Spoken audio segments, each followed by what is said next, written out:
person who wants to say something to you. कोई ऐसा इंसान है जो आपसे कुछ शेयर करना चाहता है. Let's see what is something that this person wants to say to you. The Six of Swords. This is somebody. This is somebody who you have moved on with. Something like कुछ समय पहले you moved on from this person. आप इस situation से निकल गए होंगे या ये situation से इस इंसान ने move on किया होगा. ये आपसे थोड़ा डिस्टेंस पे रह सकते हैं. It can be a long distance relationship. It can also be a no contact situation going on. तो इस इंसान से आप बाहर निकल गए थे, इसके सिचुएशन से आप आउट हो गए थे. एंड मे बी ये कोई इट इज अगर कोई प्रॉमिस दिया गया होगा, आपने कोई प्रॉमिस किया होगा या something that they broke the promise और you broke the promise. Something the promise was broken. तो ये इंसान आपसे ये बोलना चाह रहे हैं कि why you break the promise. Why you break the promise? आपने उस प्रॉमिस को क्यों तोड़ दिया? बिकॉज ऑफ ये तो कहना चाह रहे हैं कि आई नो कि आपके अंदर कुछ इस तरह का ग्रीड या कुछ इस तरह का नहीं है फॉर योर सक्सेस, फेम और ये सब का तो है नहीं, वो तो दिखता भी नहीं है as such. But you want to do something like you want to establish something. आपका कोई बिजनेस हो सकता है, कोई वर्क हो सकता है या कोई आइडिया हो सकता है जिसको आप आगे लेकर चलना चाहते थे. तो दिस पर्सन सेड कि इसके लिए यू ब्रेक द प्रॉमिस. तो वो तो वैसे भी कनेक्टेड है. They are saying whatever you are doing और whatever you will be doing, वो तो एक mutually it can also have a connection. वो कनेक्शन में भी आ सकता है. और एक ऐसा आप काम कर रहे होंगे जो इनके काम से अलग भी नहीं है. मतलब करियर का स्ट्रीम एक हो सकता है. आपका जो आइडिया है वो इस इंसान से भी रिलेट कर सकता है या फिर इस इंसान ने भी सजेस्ट किया होगा ये आइडिया आपको, मे बी या आपने खुद ये सजेस्ट किया होगा किसी इंसान को कोई आइडिया. तो that this person is saying कि यू सजेस्टेड समथिंग. आपने कुछ सजेस्ट किया, आपने कुछ प्लानिंग किया, आपने कुछ गाइडेंस दिया, आपने कुछ बोला. I act accordingly. जैसे जैसे आपने बोला वैसे वैसे मैंने एक्ट किया है. Now you want to change the idea या फिर आप उस चीज को टर्न करना चाहते हैं. तो पहले तो हमको ये बता दो कि आप आइडिया बदलना चाह रहे हो, अपना स्ट्रीम बदलना चाह रहे हैं या अपने आप को बदलना चाह रहे हैं. What is this happening? मतलब प्रॉब्लम क्या है? What is this happening? कि आपके साथ ये प्रॉब्लम है कि सारा काम कर दो, सारा मेहनत कर दो, उसके बाद जब उसका आउटकम मिलने वाला हो तो भाग जाओ वहां से. वो मत लो, फिर कुछ और करने लग जाओ. अच्छी बात है कि आपको किसी चीज का स्वार्थ नहीं है या अच्छी बात है कि आप किसी चीज में लिप्त नहीं हो. अच्छी बात है कि आपको कोई चीज बांध नहीं सकती. लेकिन ये क्या बात हुआ? मतलब आपने ही सारी मेहनत करी, आपने ही सब कुछ किया एंड देन जब उसका आउटकम का समय है तो आपको वो चीज या वो सिचुएशन से आपको भाग जाना है बिकॉज आपका दिमाग खराब है या बिकॉज वो कहना चाह रहे हैं कि या तो आपको किसी चीज से अटैचमेंट सच में नहीं है. बहुत अच्छी बात है. तो ये डरावनी बात भी है. और क्योंकि आपके पास इतना फ्रीडम है कि आप किसी भी चीज को छोड़ सकते हो कभी भी. And the second thing is कि अगर ऐसी बात है तो फिर ये भी बात सच होगा कि या तो आपको उस चीज के आउटकम में कोई इंटरेस्ट नहीं था, कभी शुरू से ही नहीं था, या फिर आप अपने किसी चीज के पीछे इतना भाग रहे हैं कि आपको बस समझ में नहीं आ रहा है, आपको याद नहीं आ रहा है कि आप क्या कर रहे हैं या क्यों कर रहे हैं. So all the three situation the person is saying कि I am ready to wait. हम वेट करने को तैयार है, आप आंसर दो. हमको लगता है आपका इसका आंसर क्या होना चाहिए. अगर आंसर आपको सच में समझ नहीं आ रहा है कि व्हाट इज गोइंग ऑन, आप किसी चीज के पीछे भाग ही रहे, आपको उस काम को या उस सिचुएशन को अच्छे से करने का धुन सवार है, या आपके पास टाइम कम है so you want to do कि हमको ये भी कर लेना है, हमको वो भी करना है. और टाइम कम इसलिए भी आपको लग रहा है क्योंकि काम बहुत ज्यादा हो सकता है या फिर आपको सब कुछ स्टैब्लिश करना हो सकता है या फिर आपको बहुत कुछ करना होगा. तो जस्ट फील लाइक कि हमको ये भी करना है, हमको वो भी करना है ना, प्री ऑक्यूपाइड जिसको हम कहते हैं कि I just don't have the time. So this person is saying कि अच्छा अगर ये बात होगा आपके मन में, मान लो आपके मन में ये बात है कि हमको बहुत कुछ करना है, तो हम अभी रिलेशनशिप या ये सब को होल्ड पे रखते हैं बिकॉज हमको समझ नहीं आ रहा हम किस पे ज्यादा फोकस करें. Let's work. So now this person is saying कि वो तो ठीक है, अगर आप ऐसी बात सोचते हैं तो आप उस एस्पेक्ट को हमको दे दो. यानी कि ये बात एडवाइस की तरफ भी आ रहा है. ये इंसान मतलब अगर आप इस इंसान को जानते नहीं है या फिर जानते हैं, दोनों तरीके से इस इंसान का जो इंट्यूशन है या जो मन है इस परिस्थिति में आपसे यही बोलता कि जब तुमको इसके बारे में उतना अच्छे से नहीं पता है या फिर आप बहुत ज्यादा फोकस्ड कहीं और है तो इस एस्पेक्ट को हमको संभालने दो. यानी रिलेशनशिप्स, फैमिली, ये सारी जो चीजें होती है ये हमको हैंडल करने दो. कंप्लीटली मेरे हैंड ओवर कर दो और मेरे ही कमांड्स पे चलो कि ऐसे ऐसे हैंडल करना होता है. बिकॉज हम मे भी अपने आसपास वालों को जानते हैं या फिर हम रिलेशनशिप्स को जानते हैं या फिर हम आपको जानना चाहते हैं, फिर जितना जान चुके हैं उसके बेसिस पर. तो this person is trying to say कि हमको एक मौका दो कि हम इमोशनल लेवल पर आपको ठीक से समझ जाए और उसके अकॉर्डिंगली हम आपको भी एडजस्ट कर पाए या ट्रीट कर पाए द वे यू डिजर्व, या आसपास वालों को भी हम सेटल कर पाए ठीक तरीके से. अदरवाइज आप पे बातें हो सकती हैं या इस रिलेशनशिप पर बातें हो सकती हैं, ऑलरेडी हो रही होंगी. तो आपको और बुरा लगेगा। सो जस्ट फील लाइक कि आपसे अगर आप कहीं और फोकस्ड है तो दिस पर्सन इज सेइंग कि let me be a support to you, सब कुछ खुद करने का जरूरत नहीं है, I will handle this aspect कि आप पे कोई बात ना कर सके या आप पे कोई उंगली ना उठा सके इन द फ्यूचर ऑल्सो। ये इंसान मतलब ऐसा बोलता है आपसे, एज सच ये बोलना चाहते हैं। और अगर हम दूसरे एंगल पर बात करें तो आपके लिए मैसेज आ रहा है कि देखो वर्क को बैलेंस या पर्सनल लाइफ को बैलेंस तो बाद में किया जाएगा, पहले तो आप ये समझ जाइए कि अगर वर्क है तो उसमें क्या काम करता है, दिमाग में काम करता है और कभी कभी आपका पूरा पैशन काम करता है कि हमको इस काम को करना ही है। अगर रिलेशनशिप है, मैरिज है, तो उस पर क्या काम करता है, कंप्लीटली आपका हार्ट काम करता है। और कभी कभी बाहर के आलतू फालतू लोगों से दूर बचने के लिए दिमाग भी यूज किया जाता है। तो भगवान जी आपको इतना कह रहे हैं कि तो वही पैशन जो आपके काम में जा रहा है उसी पैशन को आपके रिलेशनशिप में भी जाना है, तो एक टाइम क्यों नहीं सेट कर लेते हैं आप क्यों नहीं अपने काम को जो है बेस्ट तरीके से इतने घंटे के अंदर कर देते हैं और उसके बाद फिर जो आप रिलैक्स टाइम आपका बचेगा उस पर आप अपने रिलेशनशिप पे थोड़ा ध्यान दे लो, बात सुन लो, बात कर लो कि क्या प्रॉब्लम है, एंड देन अगेन आप अपने काम पे फोकस हो जाओ। तो ऐसे सर्कल करके करते रहेंगे ना तो सामने वाले को ये नहीं लगेगा कि आप एक ही एस्पेक्ट पे फोकस है। जैसे कोई भी इंसान है तो उसकी अपनी फैमिली भी होती है, उसका अपना भी इमोशनल एक होता है हेल्थ, तो अगर उसको उस तरह से केटर आप नहीं कर पा रहे हैं तो दे ऑल्सो फील लाइक ना कि ये क्या हो रहा है मेरे साथ, है ना। आप हमेशा प्री ऑक्यूपाइड हैं, आप अपने कामों में बिजी है और आपको पता ही नहीं चल रहा है क्या हो रहा है। यहाँ पर आई मोस्टली फील कि आपको पता ही नहीं है कि उधर इमोशनल हेल्थ किसी का क्या हो रहा है या क्या उधर रिलेशनशिप में चल रहा है। You are just too focused on the work.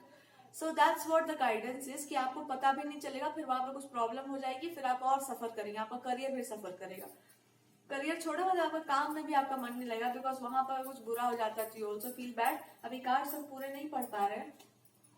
ये इंसान कहते हैं कि अगर आप आगे बढ़ने का कुछ भी सोच रहे हैं तो आप इनके लिए बेस्ट फिट हो। इनको ये बात समझ में आ गई है कि आपके बिना ये इंसान अपने आप को बहुत इनकम्प्लीट मानते हैं और दिस जस्ट फील लाइक कि आप जब भी आएंगे इन्हीं की लाइफ में आएंगे तो जितना वेट करना पड़े इनको, they are ready to wait. जो भी इनको करना पड़े they are just ready to, may be अभी कुछ सिचुएशंस भी they are ready for something, but कुछ परिस्थितियां और भी ऐसी हैं जो शायद आपको लग रही हैं कि आपके फेवर में नहीं है या इनको लग रहा है कि इनके फेवर में नहीं है, और इसके लिए भी एक कार्ड आना चाहिए because there has to be a card. अच्छा, ओ आपके चलते ही सारी प्रॉब्लम्स है यहाँ पर। आप एक काम कीजिए, आप इस बात को एक्सेप्ट करो पहले तो बहुत अच्छे से, जेन्युइनली कि यू रियली वांट। देखो यहाँ पर भी कोई थर्ड पर्सन का कोई इंस्टिगेशन हो सकता है कि अगर ये पर्सन जो है, यहाँ पर ना एक बात समझ जाइए, यहाँ पर कोई थर्ड पर्सन है जो ये सारी बातें बोल सकते हैं अपने पार्टनर को, आपके पार्टनर को, कि ये पर्सन जो है बहुत ज्यादा करियर ओरिएंटेड है। So this person is all about their career और ये अपने करियर को ही लेकर ये इंसान आगे चलने वाला है। तो इससे पहले कि ये इंसान आप बहुत ज्यादा इंडिपेंडेंट हो जाता है, उसके पास बहुत पावर आ जाती है, बहुत ज्यादा उसके पास फ्रीडम आ जाता है, आप क्यों नहीं ये प्रपोज करके देखते हो कि let's get married, let's let's be in a relationship, या ऐसी बातें आप क्यों नहीं करते हैं इस पर्सन से। क्योंकि ये इंसान काफी ज्यादा नॉन कमिटल सा दिख रहा है कि इसको ये भी करना है, कभी वो भी करना है। सो ये कोई फीमेल हो सकती है जो आपको ट्रैप करने का प्रयास कर सकती है, ये जिसके गाइडेंस पर ये सब कुछ किया जा सकता है कि इस इंसान को ये भी बोल करके देखो तो ये इंसान इस काम में आता है कि नहीं। और प्रॉब्लम यहाँ पर ये है ना कि आप जब भी कुछ करने जा रहे होंगे, जब भी अपने लाइफ में कुछ अच्छा आप ध्यान देने जा रहे होंगे, तो बार बार यही सिचुएशन आपकी लाइफ में आ जाती होगी। या तो ये इंसान की तरफ से यानी कि रिलेशनशिप में कोई ट्रबल आ जाता होगा, या तो आप आगे बढ़ने में कोई प्रॉब्लम आ रही होगी जिसके चलते आप डिस्टर्ब हो जाते हो कि ये क्या हो रहा है मेरे साथ। और इसके ऊपर कोई टिप्पणी दे रहा होगा कि अरे ये इंसान देखो अभी कमिटमेंट आपको नहीं दे रहा है, ऐसे बोल रहा है, वैसे बोल रहा है। What is the guidance from the divine? May be आपके इस नेचर से डाउट हो रहा हो किसी को कि पता नहीं इंसान करियर को लेकर इतना ये है या काम को लेकर कहीं है, they are not about their married life, they are not about their home life.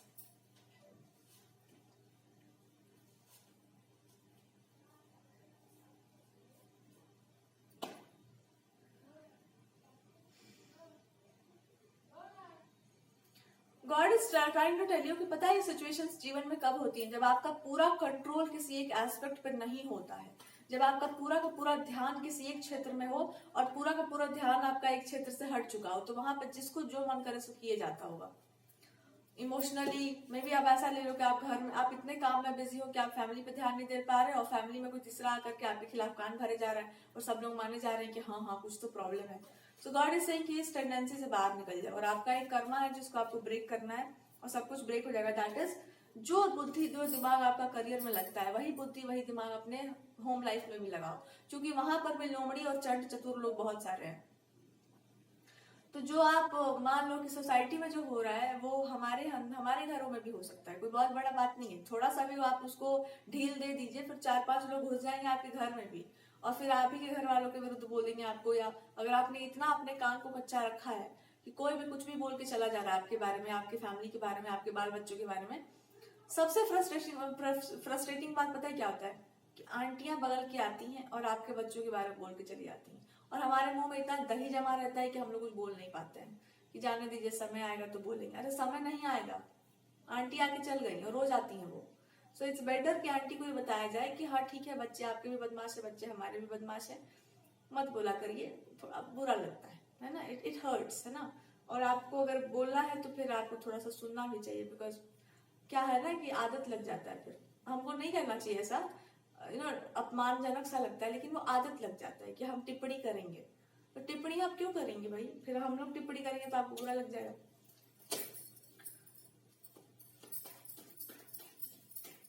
आपको बोला गया कि यही आपकी समस्या है कि आपको जहाँ टिप्पणी करनी है वहां टिप्पणी आप करते नहीं होंगे। तो जहां पर हो सकता है जैसे आप बाहर के लोगों पर टिप्पणी करते हैं, वैसे आप थोड़ा इधर भी ध्यान दे दो अपने लव लाइफ पे, अपने रिलेशनशिप पे। किसी इंसान को अगर आप जानते हैं ऑलरेडी, यू नो कि वो इंसान जो है ऐसे मन का है जिस पर प्रभाव पड़ सकता है आलतू फालतू चीजों का, तो आपका भी धर्म बनता है ना कि आप उसको हर तरह से बाउंड्री लगाकर रखेंगे, कोई भी मच्छर मक्खी हमारे पार्टनर की लाइफ में ना घुस जाए। क्या गाइडेंस है यहाँ पर? क्योंकि आप एक बहुत एलिवेटेड लेवल पर हैं तो आपके बारे में बातें की जा रही हैं। क्योंकि आप इस स्तर पर हो कि आपके आप बहुत एलिवेटेड दिखाई दे रहे हैं, तो आपकी लाइफ में प्रॉब्लम्स क्रिएट की जा रही हैं। ये वही बात हो है कि बहुत सारे बगीचे में घूम रहे हैं, अब हम क्या करें, हम चलो आम पे पत्थर मारते हैं, हम कुछ ना कुछ करेंगे, क्योंकि जहां पर बहुत कुछ दिखाई दे रहा है वहीं से तो हम डिस्टर्बेंस करेंगे। जहां पर कुछ बढ़िया है वहीं पर तो हम उसको ट्रबल देंगे कि हम तुमको ट्रबल देके दिखाते हैं, तुम करके दिखाओगे तुमको क्या करना है। और यहाँ पर ये भी हो सकता है इन द सिचुएशन कि आपको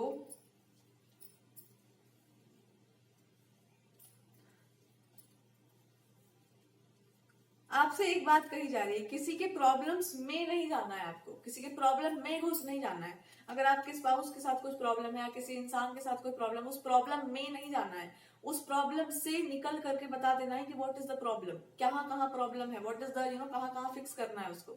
घुसना नहीं है उसमें, बिकॉज उस इंसान का भी अपना एक जीवन है और अपना एक ट्रैक है। उसको समझने दो कि किसका बात सुनना है, किसका बात नहीं सुनना है, कब आपको कितना एक्शन लेना है, कब नहीं लेना है। और ये तब होगा जब हाथ जलेगा इस इंसान का, जब आप गलत लोगों की बात सुनेंगे, उस पर विश्वास करेंगे, गलत एक्शंस लेंगे, आपका मैरिड लाइफ खराब होगा, आपका लव लाइफ खराब होगा। उसके बाद आपको समझ आएगा कि किसका बात सुनना चाहिए और किसका बात नहीं सुनना चाहिए। जस्ट बिकॉज कि आप कुछ ऐसा कर रहे हैं जो थोड़ा डिफरेंट है और आपके पीछे कोई पड़ रहा है, तो या तो वो इंसान एकदम अव्वल नंबर का गंवार है, या तो फिर उसको पता ही नहीं है कि ये सब क्या है, या तो उसको आपसे भयानक लेवल का जेलसी है। और अगर इसमें कोई सपोर्ट करता है आपका पार्टनर भी कि हम ये ट्राई करते हैं, तो या तो उस इंसान को अभी तक आप पर ट्रस्ट नहीं है, या तो फिर वो इंसान आपके साथ बकवास मजाक कर रहा है, या तो फिर उस इंसान को बहुत अच्छे तरीके से लथेड़ने का जरूरत है। अब यहाँ पे 4-5 मेरे पास ऑप्शंस आ गए हैं, हम देखते हैं कि यहाँ पे बेस्ट गाइडेंस क्या हो सकता है, क्योंकि ये तो चिरकुट पना है ना। whenever you are focusing on something, फिर उसके बाद फिर कोई बीच में घुस जा रहा है। Let's see what is the guidance from Lord Shri Krishna about the situation। पहले तो इस आपके पार्टनर के ऊपर देखते हैं कि क्या आपको इस इंसान पर completely ट्रस्ट करना है, नहीं करना है, what you have to do in the situation। आप जब इससे मूव ऑन कर गए थे तो पूरी तरीके से आपको मूव ऑन कर जाना था, और उसके बाद फिर जब आप इस रिलेशनशिप में आते तो आपको समझ में आता कि इस इंसान को लोगों ने बहुत अच्छे से बिगाड़ दिया होता, या बहुत अच्छे से इनको जो है बहुत मिसट्रीटमेंट इनका हो गया होता है, बहुत मिसट्रीट इनको कर दिया गया होता। और उसके बाद जब आप इनसे मिले होते तो मे बी ये इंसान आपको ऐसी अवस्था में मिलता कि आपको लगता कि इट्स बेटर टू, फिर भी आप ही की झोली में गिरता ये चीज। तो भगवान कह रहे हैं कि आप समझ गए ना एक टाइम पर जब आपको जाना था इस सिचुएशन से दूर, फिर भी आप नहीं जा सके, फिर भी यू केम बैक। तो क्यों ऐसा हुआ? बिकॉज यू अंडरस्टूड कि अगर आप ऐसा करेंगे तो उसका कॉन्सिक्वेंस क्या होगा, इसका परिणाम क्या होगा, क्या क्या खराब हो सकता है इस परिस्थिति में। तो आप सोचे कि ठीक है, इस इंसान की जर्नी ऐसी है कि उसको हो सकता है कुछ समय हो आपके रिलेशनशिप में, तो it's like their journey is like that कि वो समझना होगा इस इंसान को कि लोग कितने दुष्ट हो सकते हैं, लोग कितने छली कपटी हो सकते हैं। तो वहां पर आप हो सकते हैं एज अ पर्सन जो एक तरह से एक वॉल की तरह, एक दीवार की तरह इस पर्सन के अराउंड रहे, लेकिन आपको एक गलती नहीं करनी है, वो एक दीवार कभी टूटता नहीं है जल्दी, मजबूत हो तो, अगर बढ़िया सीमेंट यूज हुआ हो तो दीवार दीवार होता है, फिर वो जब वहां पे लग गया तो फिर कोई भी चीज उस चीज के अराउंड नहीं आ सकती है। तो आपसे कह रहे हैं कि एक काम करो, खुद को दीवार की तरह बना दो, कि अगर किसी को प्रोटेक्ट कर रहे हैं आप, किसी के आसपास हम हैं, तो कोई मच्छर मक्खी भी हमारी परमिशन के बिना वहां नहीं भटकेगा। आपकी मिस्टेक के कारण ही कुछ कुछ लोग घुस आए हैं इस पर्सन की लाइफ में, ठीक है। तो दीवार की तरह लगा दीजिए अपने आप को वहां पर। दीवार की तरह लगाने का मतलब क्या है भगवान की तरफ से? कांस्टेंट टच में रहो इस इंसान के। इंट्यूशन से आपको मैसेजेस आते होंगे, या फिर आप रीडिंग्स देखा करो, इस इंसान के बारे में बताओ, जो भी पर्सन है इन पर ट्रस्ट किया जा सकता है। What this person is from deep down. इनको तो पक्का पता है कि आप इनके लिए बढ़िया हो, इतना तो मान लो। ये पर्सन दे आर लाइक बहुत पावरफुल है, ये थोड़ा ईगो वाला भी प्रॉब्लम हो सकता है। They are also they have power, लेकिन इसके साथ साथ दे अंडरस्टैंड कि आप इनको बहुत अच्छे से हैंडल कर सकते हैं। यू आर देयर शक्ति, you are their power house जो है यहाँ पर। बट आप बहुत जेंटली इस पर्सन को ट्रीट करते हैं। They want that energy, that's it. इस इंसान को वो एनर्जी चाहिए, लाइक जहां पर आप एक बहुत ही समझदारी से या बहुत ही जेंटल वे में इसको ट्रीट करते हैं। And they crave it, they really crave it. अब जब वो नहीं होता उनके आसपास, या जब वो ऊर्जा आप नहीं वहां प्रकट कर पाते, वो इमोशंस वहां पे आप नहीं दे पाते, वहां पर आप उस तरह से प्रेजेंट नहीं होते हैं, तो दे फील लाइक कि क्या हो रहा है मेरे साथ। आई एक किंग लाइक, या एक लायन लाइक, एक इगोइस्टिक वाला भी एटीट्यूड है कि I deserve it, it's mine, लेकिन ये टाइम मेरा होना चाहिए, या फिर व्हाई इट इज हैपनिंग, क्या कर रहे हैं आप, व्हाट आर यू डूइंग। और उस चक्कर में फिर इनको जो कान भरे जाते हैं, जो एडवाइजेस मिलते हैं, जो इधर उधर के लोग इनको बता देते हैं, या इनके फ्रेंड्स हो सकते हैं, they desperately go after it. Tricks होता है, साइकोलॉजिकल ट्रिक्स होता है, गेम प्लान्स होते हैं, इतना होता है इस इंसान के पास कि मतलब इतने सारे लोग हो सकते हैं एडवाइजरी देने के लिए इनको, इधर फील है कि इसी से तब काम चलाते हैं, फिर यही करते हैं, फिर लेट्स सी कि फिर क्या होता है। एंड दे डोंट अंडरस्टैंड कि आपको डिस्टर्ब करती हैं चीजें, क्योंकि आप एकदम बहुत प्लेन पाथ पर चल रहे होते हैं, आप बहुत प्लेन चल रहे होते हैं कि चलो ठीक है हम यहाँ पर अभी हैं बिजी, लेट्स सी। वो इंसान समझ रहा होगा, उसका अपना लाइफ है, उसको बिजी भी रहता होगा इंसान दिन भर, क्या हम परेशान करते फिर। But this person is not somebody जो बिजी रहते हैं। दिस पर्सन इज लाइक वो बिजी रखते हैं लोगों को, they are not busy, they keep people busy, कि उनको कैसे कैसे इन्वेस्टेड रखना है उनके काम में। दे हैव बैठ के एकदम बढ़िया से डायरेक्शंस देते रहना कि तुम लोग बैठो मत, तुम लोग ये करो, तुम लोग। They are very strict. अगर ये कहीं पर वर्क कराते हैं लोगों को, या कहीं पर गाइडेंस देते हैं, या कोई मैनेजरल कोई पोस्ट है, या कहीं पर वो बिजनेस ओन करते हैं, अंडर पे लोग काम करते हैं, आप जाकर के देखना हाउ दे ट्रीट देम। जैसे पुराने जमाने में वो दास प्रथा होती थी, they literally they are very strict with that, कि रूटीन ऐसा होना चाहिए। 5 बज गया, 5 मिनट के 5:01 हो गया, 2 मिनट हो गया, आप कहाँ थे, ये सब चीजों पे बहुत वेरी स्ट्रिक्ट, कि हमको यहाँ जाना है पर हम नहीं जाने देंगे। दे आर लाइक दैट, बहुत स्ट्रिक्टली वहां पर काम हो सकता है, और तुरंत टाइम फ्रेम वहां पर निर्धारित किया हुआ है। So they are not like the people जो कि आपको ढील दे देते हैं या जाने देते हैं। दे आर द पीपल कि अगर आप यहाँ पर हो तो you have to be here. अगर आप हो यहाँ पर तो आपका ध्यान भी कहीं और नहीं होना चाहिए, ध्यानस्थ होकर के यहीं बैठिए, कुछ मत करिए पर यहीं बैठिए। This is the person. अगर आप इस इंसान के साथ कहीं जाइए, और वो होते हैं ना स्पाउस जो एकदम ऐसे जकड़े पकड़े रहते हैं कि हाँ शी इज दैट वाइफ, आपका ध्यान कहीं और है, उसके बाद तो सटक ही जाएगा दिमाग। So when you are here, अगर आप कहीं और बैठे हैं, किसी और से बात कर रहे हैं, तो बस अब ये इंसान के ऐसे जलता है जिया जैसे दिया वाला हाल हो जाएगा। क्या है, why are you going somewhere else, stay here. एक वो होता है कि प्रेस्टीज जुड़ा हुआ है, आपसे प्रेस्टीज जुड़ा हुआ है, आपसे एक प्राइड जुड़ा हुआ है कि that person is mine, I poses this person. Beauty and the beast का कहानी चल रहा है। और आपका पोजेशन क्या होता है यार, मतलब ऐसा क्या है कि किंग एंड द क्वीन वाला एटीट्यूड हो सकता है यार, दिस पर्सन शुड बी। और आप देखना ये इंसान तुरंत आपसे चिढ़केंगे, तो थोड़ा थोड़ा बात पे this person will be like कि हाउ डेयर यू, डेयर नहीं but how can you do this. तुरंत आप उधर देख रहे हैं, बस हो गया, बात खत्म हुई। उसके बाद फिर देखो इस इंसान का रंग, फिर आपको ही अपने पीछे नचाना शुरू करेंगे। फिर ये माइंड गेम्स का जितना किताब खुलता है एकदम, जैसे कि वो बुक्स में था ना, जादू की छड़ी ऐसे नचा दिए और पटाख से पता कर लिए कि क्या किया जाता है ऐसे सिचुएशन में। मंत्री को बुला के पूछा जाएगा क्या किया जाता है ऐसी परिस्थितियों में। सो इनको हर एक टॉपिक पर एक्सपर्ट लोग इनको है मिले हुए, कि हर टॉपिक पे उनको सलाह दे सकते हैं, हर टॉपिक पे इनको गाइडेंस दे सकते हैं। आपको वो नहीं मिलना चाहिए। मिल जाए तो कोई बहुत बड़ा बात नहीं है, तो आप नहीं करोगे ये खेल आप नहीं खेलेंगे, आप दूसरा गेम खेलते हैं इनके साथ। यू आर अ पर्सन, जब आपका दिमाग सट के तो आप साइलेंट ट्रीटमेंट पे उतर जाते हैं, जब ठीक है, या आप अपने काम पे बिजी हो जाते हैं, या फिर सिंपली जस्ट डोंट केयर कि हाँ क्या चल रहा है, या एकदम आइसोलेटेड जोन में चले जाते हैं। यही इस पर्सन को खलता है। So that is their problem, कि आपका जो साइलेंट ट्रीटमेंट है या आइसोलेशन वाला जोन है, they are trying to say कि वो कितना खतरनाक है, चला ये देखो हम तो फिर भी इधर उधर रहते ही हैं। यू आर समवन जो गॉन है, एकदम पिक्चर से ही बाहर है। So they are trying to say कि ये और खतरनाक खेल है आपका। आप ये मत समझो कि आप एक बहुत ही स्वीट पर्सन है। यू आर अ पर्सन जो खेल खेलते खेलते अचानक से आप गायब हो गए, अंतर ध्यान हो गया बिल्कुल। अब कहाँ खोया गया आपको, कि कहाँ चले गए आप। तो वैसे अंतर ध्यान होने से आपको बचाने के लिए, या फिर आप अंतर ध्यान हुए तो आप कहाँ गए, इसके लिए this person always hard tricks, कि आप खुद ही वापस चले आए, अपने आप को हर्ट कर लें, खुद को ऐसे सिचुएशन में डाल लें कि आप खुद ही घूम फिर के चले आए। इनके कोई लजीज अजीज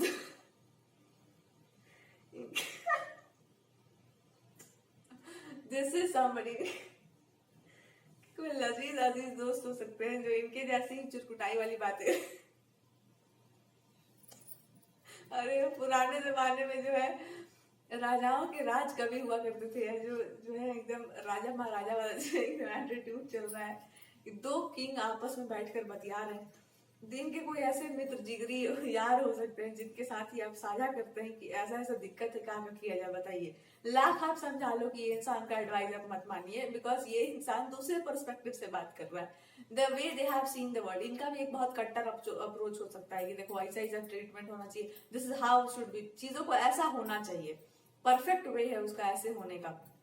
इनका अपना गृहस्थी का अपना एक वो है, हालांकि गृहस्थी में ये भी नहीं है, but they have this approach. और इनका अपने वाले से जो, अगर इनके लाइफ में भी कोई इंसान है तो इनका अपने वाले से भी नहीं पट पा रहा है, बिकॉज वो इंसान भी इसको अप्रोच नहीं कर पाता है कि what kind of approach is this. कौन सा दुनिया के हड़प्पन सिविलाइजेशन में जी रहे हैं आप, क्या सिंधु घाटी की सभ्यता चल रही है यहाँ पर king of vans and reverse. अरे इस इंसान को तो इसकी वाइफ ही समझाइए जो भी है।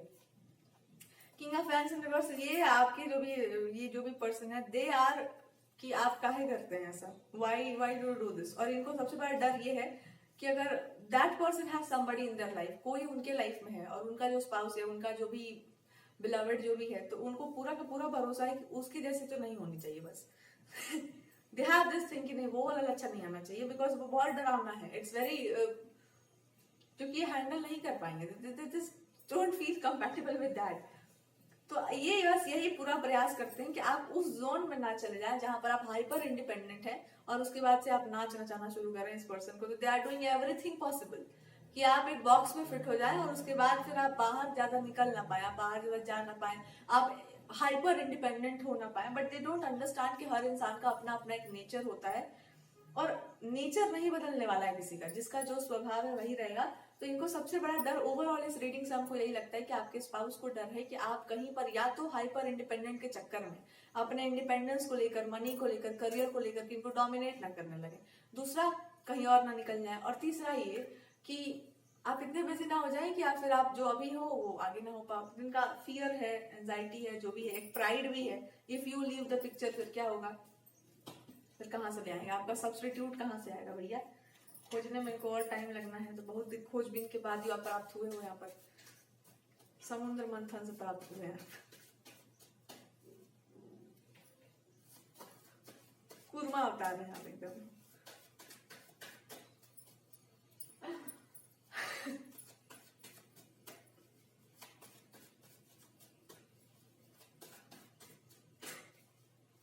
कहाँ से मिलता है यार ऐसे लजीज और अजीज दोस्त।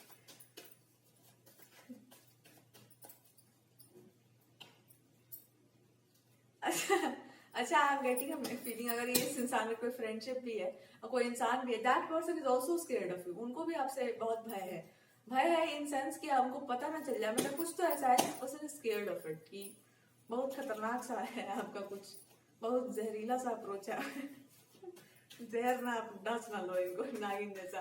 सो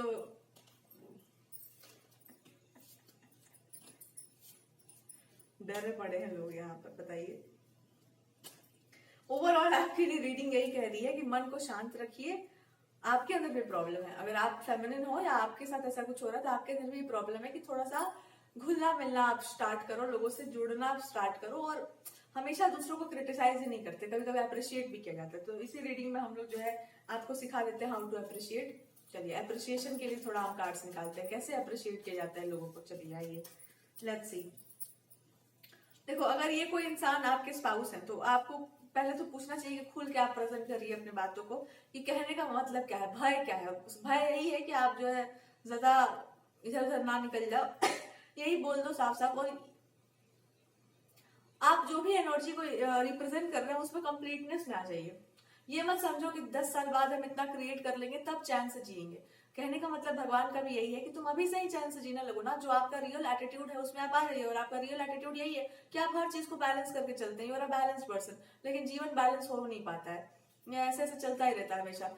सो आपसे कहा जा रहा है कि जो आप करेंगे आगे जाकर के वो अभी से करना स्टार्ट कर दो। जो तुम्हारा नेचर बनेगा ऐसा है कि हम करियर स्टैब्लिश कर लेंगे तो हम खुश रहेंगे, अपनी फैमिली में बहुत ध्यान देंगे। अरे यार अभी अभी से ही स्टार्ट कर लो, तो तब तक क्या फैमिली सफर करेगी तुम्हारी। तो बस वही आपसे भगवान करेगा, अभी से ही क्वीन लाइक या किंग लाइक एटीट्यूड ले लो कि अभी भी तुम्हारे जीवन में सब कुछ चल ही रहा है। So just have this attitude. कभी भी अपनी सीट नहीं छोड़ते, वो भगवान करे कोई भी सीट है उसको पूरा अक्वायर करके रखो। और अगर आप बहुत ज्यादा बहुत पावरफुल पोजीशन में भी हो, बहुत मनी होने से कोई रानी नहीं बनता। रानी का एक एटीट्यूड होता है। क्वीन इज मीन्स कि आप घर को भी ध्यान से चला सकते हो, आप बाहर भी कर सकते हो, आप एक लार्जर पर्सपेक्टिव में भी आप सही हो, लेकिन आप स्वार्थी नहीं हो, आप चंट नहीं हो, आप चतुर नहीं हो, या फिर आप दम भी नहीं हो, अहंकारी नहीं हो, बूस्टफुल नहीं हो। बिकॉज आपको देख करके अगर आप इंस्पिरेशनल हो या कहीं पर भी आप कुछ बोल रहे हो कुछ भी कर रहे हैं तो आपको देख करके भी वो चीजें झलकेंगी कि हम लोग को भी ऐसा बनना चाहिए। बिकॉज जब इंसान घमंड में होता है ना तो एक पावर शो होता है उससे, लेकिन वो पावर होता नहीं है सच में, वो एक खोखलापन होता है। सो भगवान कह रहे हैं कि जब तुम वो आवरण हटाओगे, जब वो मास्क हटाओगे या हटाओगी, तो यू विल अंडरस्टैंड कि वो सच में पावर क्या है। पावर गुडनेस की है, अच्छे इंटेंशंस की है, अच्छा टैलेंट है आपके पास चीजों को मैनेज करने का, और बहुत सारे स्किल्स हैं आपके पास, तो उसका प्रयोग कर रहे हैं आप अच्छे काम के लिए। उसमें झूठ मूठ का एटीट्यूड दिखाने का क्या जरूरत है। जब जरूरत ही नहीं तो एटीट्यूड हटा दो। और अगर आपको लगता है कि इनके फ्रेंड्स जो है थोड़े से हैं थोड़े उल्टे दिमाग के, तो वो इसलिए है बिकॉज आप अपना सीधापन वहां प्रेजेंट नहीं कर रहे हैं ना, आप भी अपना उल्टापन प्रेजेंट कर रहे हैं। उल्टा तो आप ही चलना स्टार्ट करते हैं पहले। सो गॉड इज सेइंग तुम ही सीधे हो जाओ, come to the right approach. कि अगर आप उन लोगों में भी कुछ अप्रिशिएट करते हैं तो उसको साफ साफ बोलो। हो सकता है आप अंदर से बहुत अप्रिशिएट करते हो, पर आप कभी कभी कुछ चीजों को जब अप्रिशिएट नहीं करते उसको क्रिटिसाइज कर देना, तो वहां पर ऐसा हो सकता है कि हमको वैलिडेशन क्यों नहीं मिल रहा है, हमको वैलिडेट क्यों नहीं किया जा रहा है, तो इसलिए ये सारी बातें हो रही हैं। सो भगवान जी is trying to tell you कि देखो कभी कभी इंसान की अच्छाई के लिए कभी कभी बोलना चाहिए कि आप में ये फॉल्ट है, लेकिन ऐसे इन जनरल उसको अप्रिशिएट कर देना चाहिए। आई थिंक अगर ये कोई फ्रेंडशिप का ग्रुप है या कोई ऐसा पर्सन है तो they are a good person, they have practical जो भी आपके एडवाइस देते हैं इस इंसान को, दे आर गुड पीपल, अच्छे लोग हैं, या अच्छा है वो पर्सन, या उनकी फैमिली बैकग्राउंड बहुत अच्छी होगी, and they are very planned way में चलने वाले हैं, बहुत ही एक बहुत संस्कारी हो सकते हैं, बहुत फैमिली के अच्छे हो सकते हैं। द ओनली प्रॉब्लम इज कि वो इंसान भी अभी तक बच्चा ही है अंदर से, बस उसका वो बचपना कभी बाहर नहीं निकलता है, क्योंकि उसका एक पर्सनालिटी है, एक काम है, और उस काम को करने के लिए उस पर्सन को बहुत प्रैक्टिकल या बहुत ऐसी बातें करनी पड़ती है जो बहुत रिफाइंड है। लेकिन रिफाइंडमेंट तब आती है ना जब उसके साथ आप इमोशंस को भी ऐड कर देते हैं। तो ये इंसान अभी तक दिमाग के इमोशन से चल रहा है, दिमाग के इमोशन से कि हाँ ये करना सही रहेगा, ये करना गलत रहेगा। अगर इसके साथ आप इमोशंस को ऐड कर दिए, जो उनका रियल एसेंस है, जो उनका रियल टच है, तो आप पाएंगे कि इस इंसान के चेहरे पर एक मुस्कुराहट है और ये इंसान अच्छे से अपने आप को एक्सप्रेस कर पा रहा है। जब वो उस एलिमेंट में आ जाएंगे तो शायद आपके इस सिचुएशन में इस इंसान को समझ में आ जाए कि हमको कहाँ पर हस्तक्षेप नहीं करना चाहिए था। क्योंकि फिर एक रिलेशनशिप का ना एक डेलिकेट पार्ट भी होता है, एक इमोशनल एंगल भी होता है। अगर आपने उसको खुद में टच नहीं किया है या अपने रिलेशनशिप में अभी तक आपने उस एंगल को टच नहीं किया है, तो आपको उस पर नहीं बोलना चाहिए। विच मीन्स कि अगर हम अपने इमोशंस को नहीं जानते कि हम किस भाषा में अपने पार्टनर को अपनी बात रखेंगे, तो हम कभी अपने पार्टनर की भाषा को समझ ही नहीं पाएंगे, ना ही हम दूसरों की रिलेशनशिप में उनकी लव लैंग्वेज को समझ पाएंगे। सो इट्स बेटर कि आप पहले अपने इमोशनल हेल्थ पर ध्यान दें, और इसका एक ही उपाय हो सकता है, एंड दैट इज कि आप अपने इमोशंस को प्रेजेंट करना स्टार्ट करो, बोलना स्टार्ट करो, अपनी बातों में ही, अपने करियर में भी, और अपने हर एक चीज में एक इमोशनल एक जो चाइल्ड लाइक एक नेचर होता है ना, उस बचपने को ले आइए। कभी कभी बचपने को वापस लाना अपने आप में एक बहुत बड़ी बात होती है। जैसे आप वो कर देंगे, आपको घंटा किसी से मतलब नहीं होगा, आपकी अपनी लाइफ भी बढ़िया होगी। एंड करियर में भी कुछ रुकावट है तो वो भी स्टार्ट हो जाएगा, मनी का फ्लो आना, या कोई अपॉर्चुनिटी रुक गई है तो वहां से भी फ्लो स्टार्ट हो जाएगा। नाउ लेट्स सी, अगर आपके स्पाउस के लिए कुछ मैसेजेस हैं, अगर यहाँ पे कोई मिस्टेक हो रही है तो they just can't see you happy without them। मतलब ये आप इनको छोड़ के जाओ कहीं पर भी जीवन में और बढ़िया से आप बढ़िया जीना स्टार्ट कर दो। देखो इस इंसान को एकदम छाती में आग लगना ना लग जाए तो फिर बता देना क्यों ऐसा होता है। Because they are like fire, अग्नि को समझते हैं ना, they are like fire and fire needs water. तो वो फायर को जो है बार बार टेम करने के लिए और ना आग जो है धधक जाता है, बिल्कुल आग लगा देता है बिल्कुल। So they have this kind of a tendency. तो इनको जो है What can you do about the situation? खुद को शांत करना खुद ही होता है इंसान को, आप किसी पर क्लिंग नहीं कर सकते। अगर आपके अंदर ये टेंडेंसी है कि आपको तुरंत तुरंत एकदम फायर अप इंसान हो जाता है, गुस्सा आ जाता है उसको, तो ये तो आपको खुद ही हैंडल करना पड़ेगा। फिर जल तत्व जो है उसको आप बैलेंस करिए, शंकर जी की उपासना कीजिए, आप जल चढ़ाइए भगवान जी को। ये कोई और नहीं करेगा, आपको अपने भीतर की अग्नि को खुद ही शांत करना पड़ेगा। देयर इज नथिंग एल्स, दूसरा कोई नहीं कर सकता ये, और दूसरा कोई हमेशा रहेगा भी नहीं। जल की धारा जो है गिरते रहने चाहिए इंसान के ऊपर।